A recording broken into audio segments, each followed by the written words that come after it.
Black Beauty by Anna Sewell. Chapter 35. Jerry Barker. I never knew a better man than my new master. He was kind and good, and as strong for the right as John Manly, and so good-tempered and merry that very few people could pick a quarrel with him.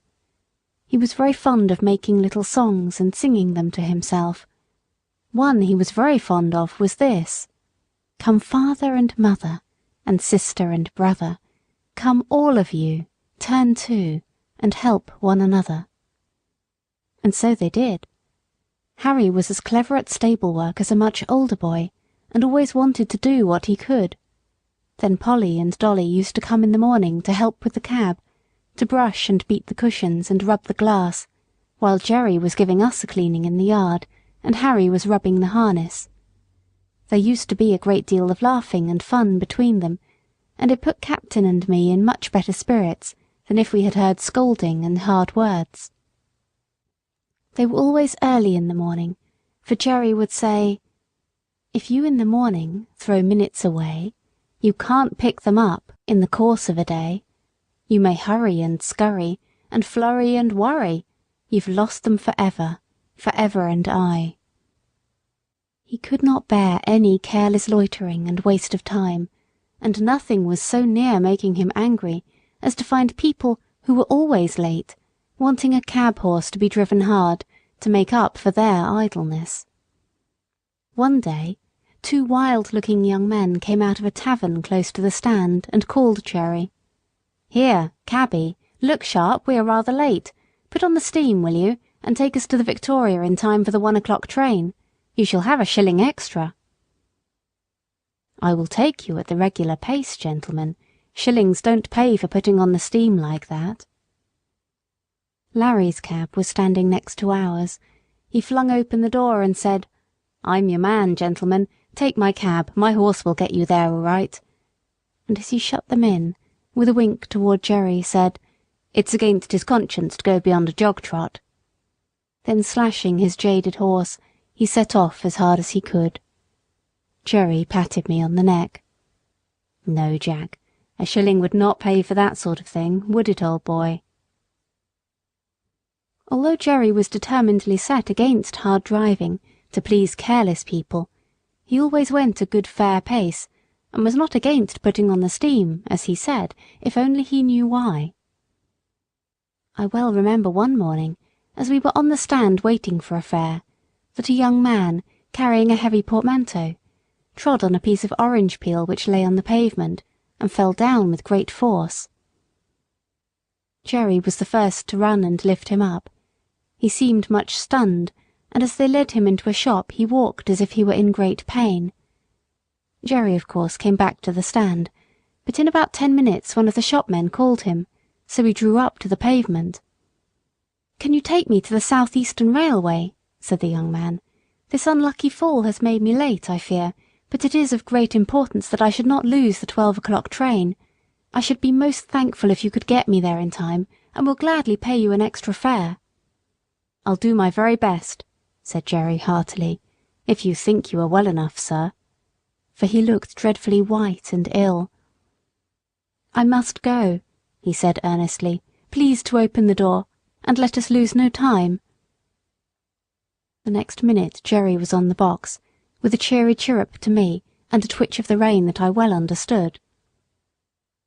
"Now then, Jack, my boy," said he, "spin along, we'll show them how we can get over the ground, if we only know why." It is always difficult to drive fast in the city in the middle of the day, when the streets are full of traffic, but we did what could be done, and when a good driver and a good horse, who understand each other, are of one mind, it is wonderful what they can do.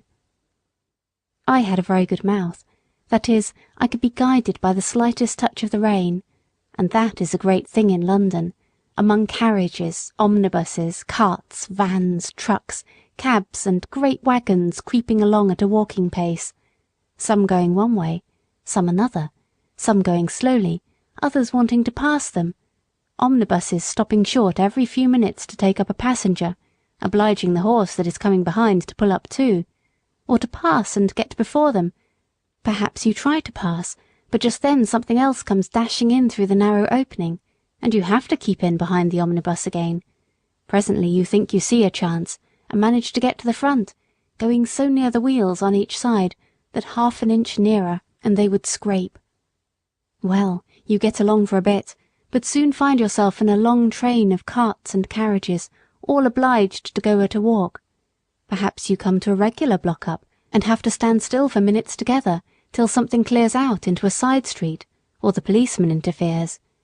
You have to be ready for any chance, to dash forward if there be an opening, and be quick as a rat dog to see if there be room, and if there be time, lest you get your own wheels locked or smashed, or the shaft of some other vehicle run into your chest or shoulder.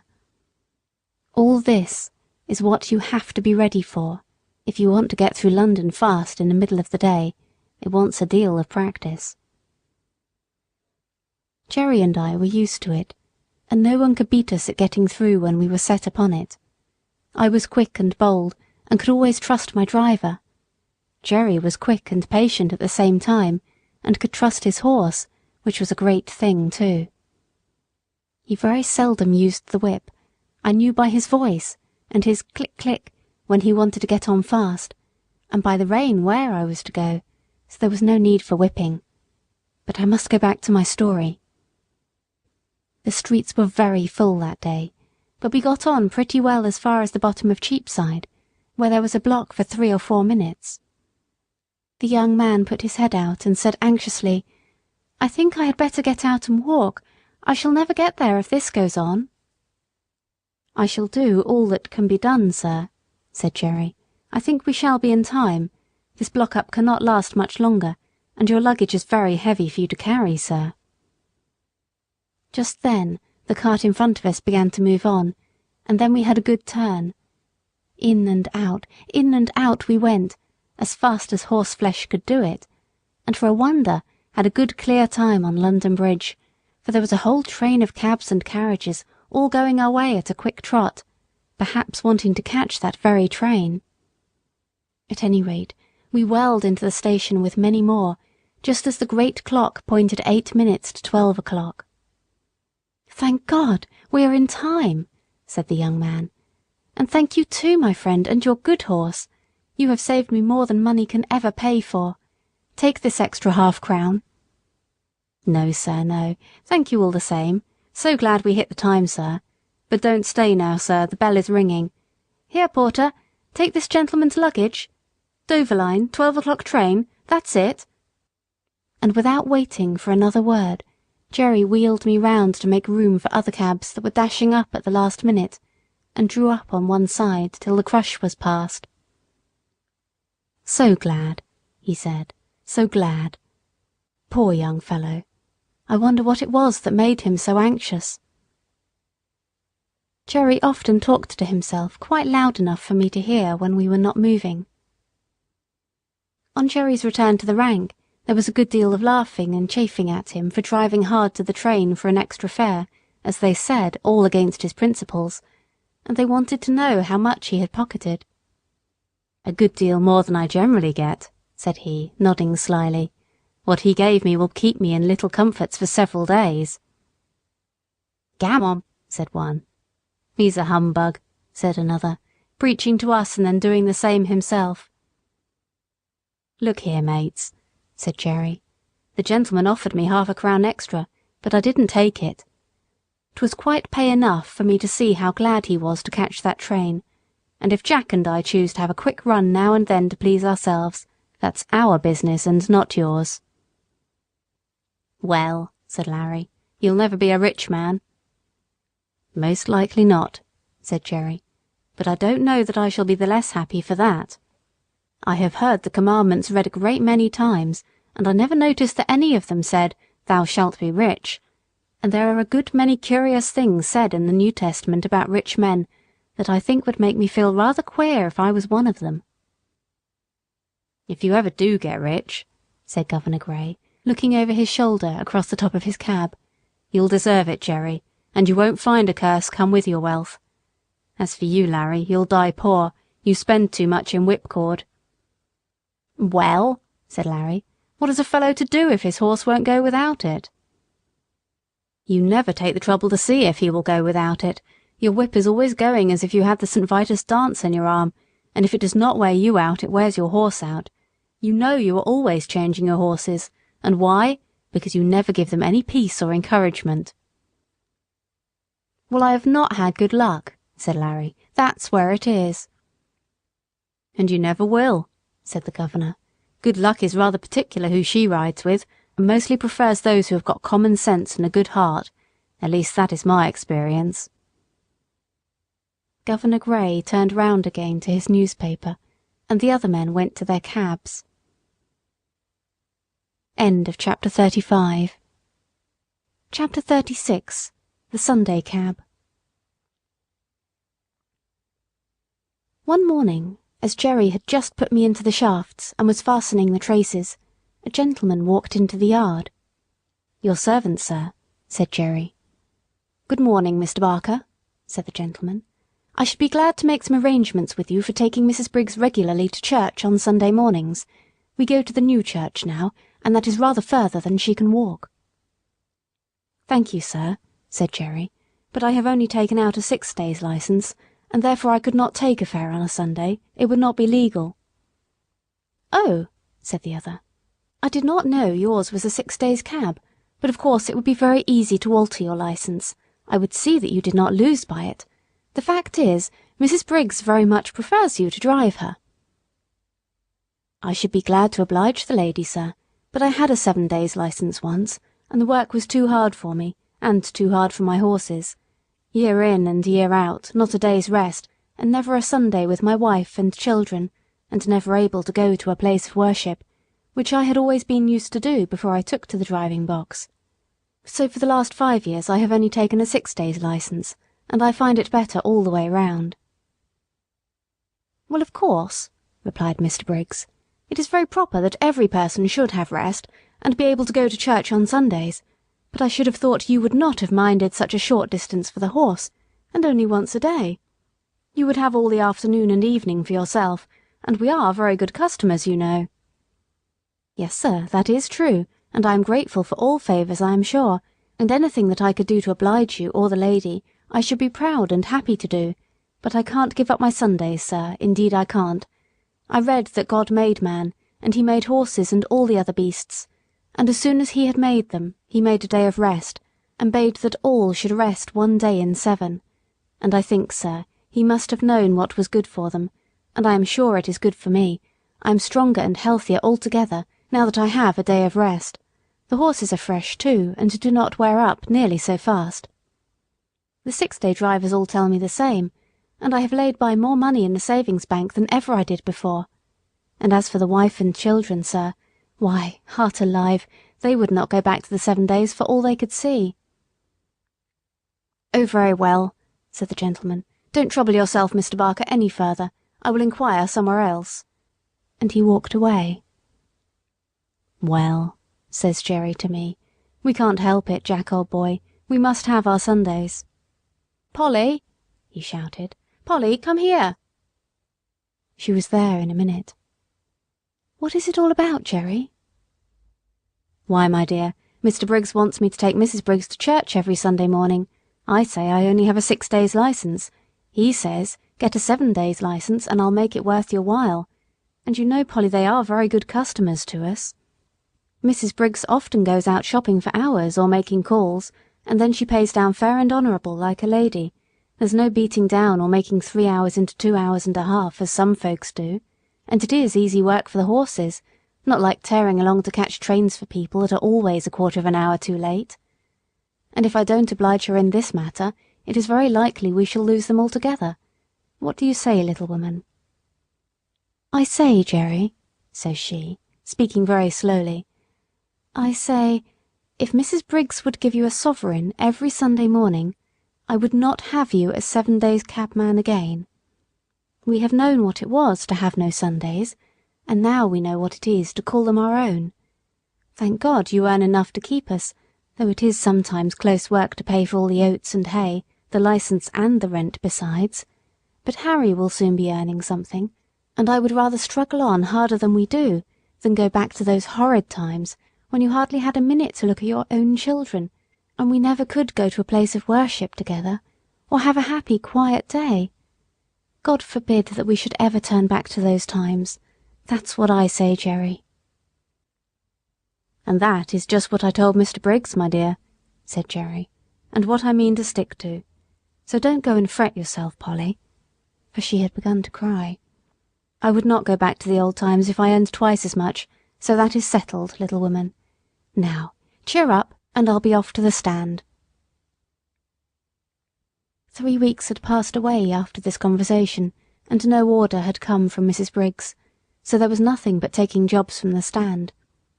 Jerry took it to heart a great deal, for of course the work was harder for horse and man. But Polly would always cheer him up, and say, "Never mind, father, never mind. Do your best, and leave the rest. 'Twill all come right, some day or night." It soon became known that Jerry had lost his best customer, and for what reason. Most of the men said he was a fool, but 2 or 3 took his part.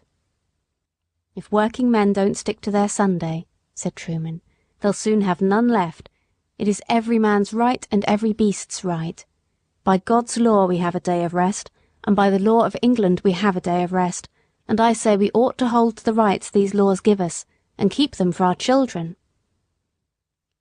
"All very well for you religious chaps to talk so," said Larry, "but I'll turn a shilling when I can. I don't believe in religion, for I don't see that your religious folks are any better than the rest." "If they are not better," put in Jerry, "it is because they are not religious. You might as well say that our country's laws are not good because some people break them. If a man gives way to his temper, and speaks evil of his neighbour, and does not pay his debts, he is not religious, I don't care how much he goes to church. If some men are shams and humbugs, that does not make religion untrue. Real religion is the best and truest thing in the world, and the only thing that can make a man really happy, or make the world we live in any better." "If religion was good for anything," said Jones, "it would prevent your religious people from making us work on Sundays, as you know many of them do, and that's why I say religion is nothing but a sham. Why, if it was not for the church and chapel goers, it would be hardly worth while our coming out on a Sunday. But they have their privileges, as they call them, and I go without. I shall expect them to answer for my soul if I can't get a chance of saving it." Several of the men applauded this, till Jerry said, "That may sound well enough, but it won't do. Every man must look after his own soul. You can't lay it down at another man's door like a foundling, and expect him to take care of it. And don't you see, if you are always sitting on your box waiting for a fare, they will say, 'If we don't take him, someone else will,' and he does not look for any Sunday. Of course, they don't go to the bottom of it, or they would see if they never came for a cab it would be no use you standing there. But people don't always like to go to the bottom of things. It may not be convenient to do it, but if you Sunday drivers would all strike for a day of rest, the thing would be done." "And what would all the good people do if they could not get to their favourite preachers?" said Larry. "'Tis not for me to lay down plans for other people," said Jerry, "but if they can't walk so far, they can go to what is nearer, and if it should rain they can put on their mackintoshes as they do on a week-day. If the thing is right, it can be done, and if it is wrong, it can be done without, and a good man will find a way. And that is as true for us cabmen as it is for the churchgoers." End of chapter 36. Chapter 37. The Golden Rule. 2 or 3 weeks after this, as we came into the yard rather late in the evening, Polly came running across the road with the lantern. She always brought it to him, if it was not very wet. "It has all come right, Jerry. Mrs. Briggs sent her servant this afternoon to ask you to take her out to-morrow at 11 o'clock. I said, yes, I thought so, but we supposed she employed someone else now. Well," said he, "the real fact is, Master was put out because Mr. Barker refused to come on Sundays, and he has been trying other cabs, but there's something wrong with them all. Some drive too fast, and some too slow, and the mistress says there is not one of them so nice and clean as yours, and nothing will suit her but Mr. Barker's cab again." Polly was almost out of breath, and Jerry broke out into a merry laugh. "'Twill all come right some day or night. You were right, my dear. You generally are. Run in and get the supper, and I'll have Jack's harness off and make him snug and happy in no time." After this, Mrs. Briggs wanted Jerry's cab quite as often as before, never, however, on a Sunday. But there came a day when we had Sunday work, and this was how it happened. We had all come home on the Saturday night very tired, and very glad to think that the next day would be all rest, but so it was not to be. On Sunday morning, Jerry was cleaning me in the yard, when Polly stepped up to him, looking very full of something. "What is it?" said Jerry. "Well, my dear," she said, "poor Dinah Brown has just had a letter brought to say that her mother is dangerously ill, and that she must go directly if she wishes to see her alive. The place is more than 10 miles away from here, out in the country, and she says if she takes the train she should still have 4 miles to walk. And so weak as she is, and the baby only 4 weeks old, of course that would be impossible. And she wants to know if you would take her in your cab, and she promises to pay you faithfully, as she can get the money." "Tut, tut, we'll see about that. It was not the money I was thinking about, but of losing our Sunday. The horses are tired, and I am tired too. That's where it pinches." "It pinches all round, for that matter," said Polly, "for it's only half Sunday without you. But you know we should do to other people as we should like they should do to us, and I know very well what I should like if my mother was dying. And, Jerry dear, I'm sure it won't break the Sabbath, for if pulling a poor beast or donkey out of a pit would not spoil it, I'm quite sure taking poor Dinah would not do it." "Why, Polly, you are as good as the minister. And so, as I've had my Sunday morning sermon early today, you may go and tell Dinah that I'll be ready for her as the clock strikes 10. But stop, just step round to Butcher Braden's with my compliments, and ask him if he would lend me his light trap. I know he never uses it on the Sunday, and it would make a wonderful difference to the horse." Away she went, and soon returned, saying that he could have the trap and welcome. "All right," said he. "Now put me up a bit of bread and cheese, and I'll be back in the afternoon as soon as I can." "And I'll have the meat pie ready for an early tea instead of for dinner," said Polly, and away she went, while he made his preparations to the tune of "Polly's the Woman and no mistake," of which tune he was very fond.